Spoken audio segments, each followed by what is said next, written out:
Question 1. What does the CRISP-DM methodology for data mining entail?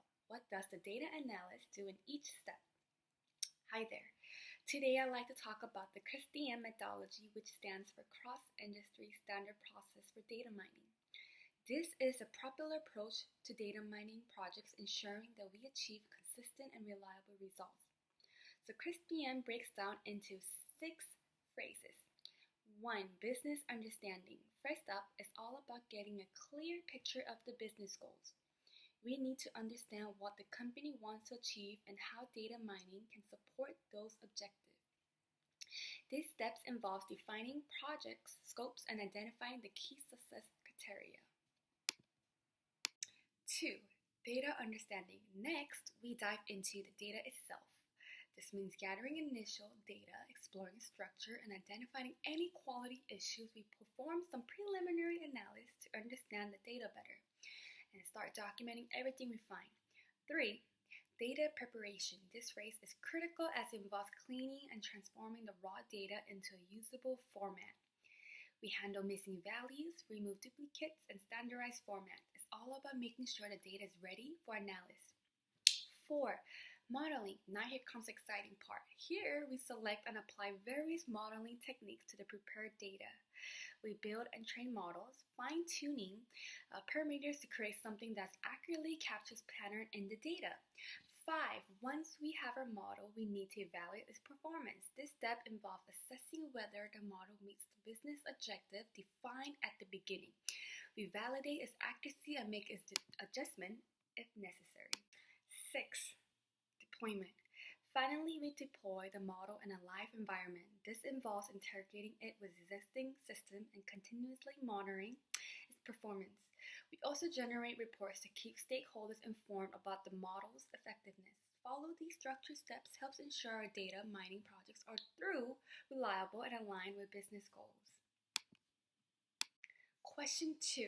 Explain what needs to be done before you can forecast time series. In other words, what does time series analysis involve? When it comes to forecasting time series, it's important to start with a solid time series analysis. Let's break down what that involves. 1. Data collection. First, we need to gather historical data points in a consistent chronological order.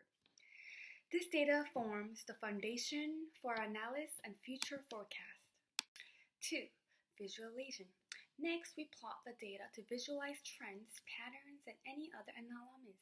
This helps us understand an overall behavior of the variable over time. 3. Stationarity check.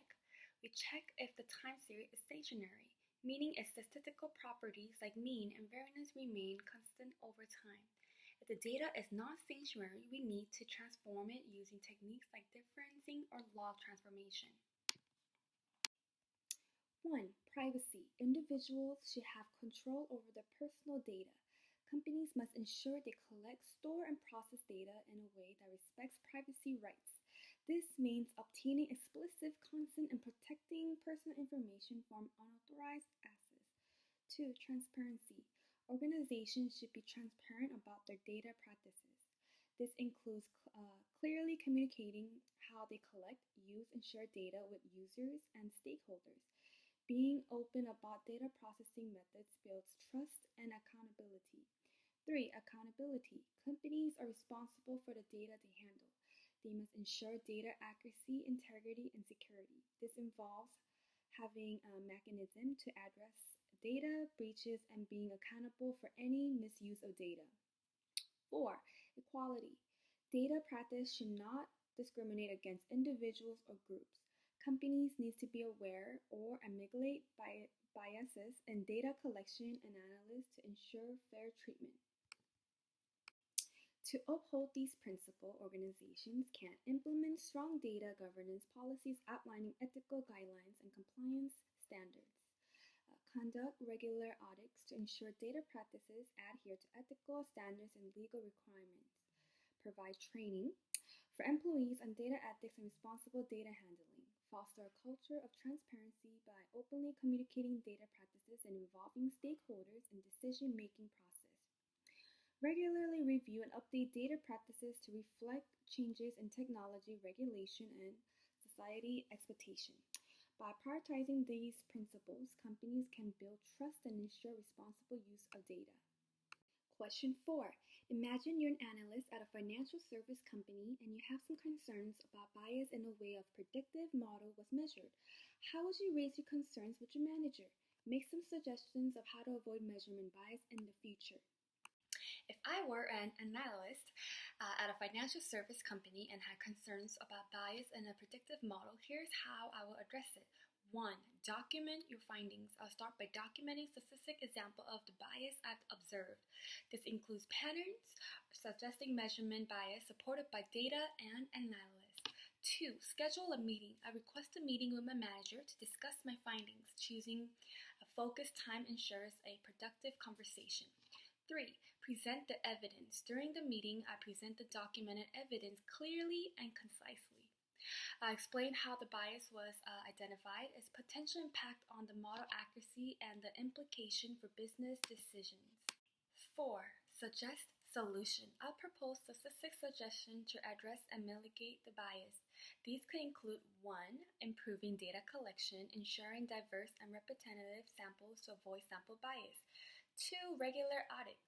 Conducting regular audits of the model to identify and correct biases. 3. Training data. Using balanced and unbiased training data to train the model. 4. Cross-validation. Implementing cross-validation technique to ensure the model's performance is consistent across different data sets. Last, stakeholder involvement.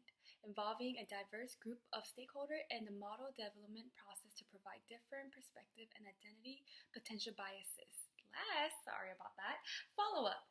After the meeting, I follow up with my manager to ensure the concerns are being addressed and to discuss any further action necessary. By taking these steps, I can effectively communicate my concerns and work towards creating a more accurate and unbiased predictive model. Question 5. Explain the difference between regression and a classification model and a predictive analyst. What would you use on one of these models over the other? In predictive analysis, regression and classification models serve different purposes.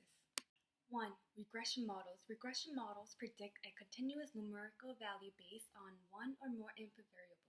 They measure the relationship between the dependent and independent variables to forecast future outcomes. For example, predicting house prices based on features like square foot and location. When to use. Use regression models when you need to predict a specific numerical value such as sales revenue, temperature, or stock prices.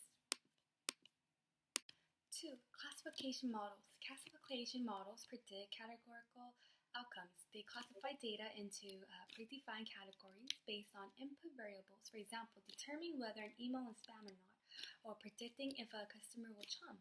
When to use. Use classification models when you need to categorize data into discrete classes, such as identifying fraudulent transaction, classifying customer reviews as positive or negative, or predicting loan default likelihood.